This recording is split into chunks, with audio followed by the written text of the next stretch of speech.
పిల్లలు ఎప్పుడు స్నాక్స్ అడుగుతూ ఉంటారు కదా, అలాంటప్పుడు ఇంట్లో కనుక ఒకవేళ స్నాక్స్ లేకపోతే కిచెన్లో ఉన్న ఇంగ్రీడియంట్స్తోని వాళ్ళకి ఏదైనా ఒక మంచి హెల్తీ స్నాక్ చేసి పెట్టాలనుకుంటే కనుక ఇలాంటి నువ్వుల లడ్డు ట్రై చేయండి. చాలా హెల్తీ అండ్ టేస్టీగా కూడా తింటారు. చాలా సింపుల్ అండ్ ఈజీగా కూడా అయిపోతుంది. ఎక్కువ టైం కూడా పట్టదు. చాలా తక్కువ టైంలోనే ఈ ప్రాసెస్ అంతా కంప్లీట్ అయిపోతుంది. ఒక కప్పు నువ్వులు తీసుకొని ఒక 3 to 4 minutes మనము వీటిని రోస్ట్ చేసుకోవాలి. తర్వాత వాటర్ చిలకరించామంటే ఇలా చేసుకోవడం వల్ల మనకు ఈవెన్ గా అన్ని ఫ్రై అవుతాయి, ఎక్కడ మాడిపోకుండా.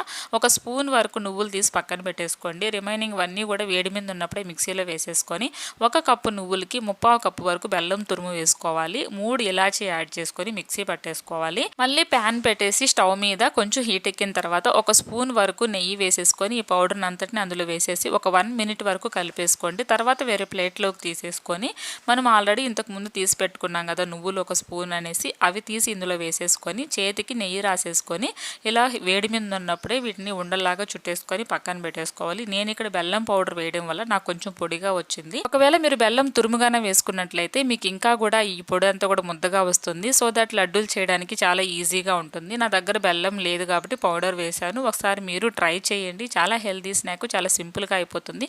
కొంతమంది పాకం బట్టి కూడా చేస్తూ ఉంటారు, అలా కూడా చేయొచ్చు. బట్ ఇది చాలా సింపుల్ అనేసి నేను ఇలా ట్రై చేశాను. వీడియో నచ్చితే లైక్ చేయండి, షేర్ చేయండి. ఇలాంటి మోర్ రెసిపీస్ కోసం మన ఛానల్ని ఇప్పుడే ఫాలో చేయండి.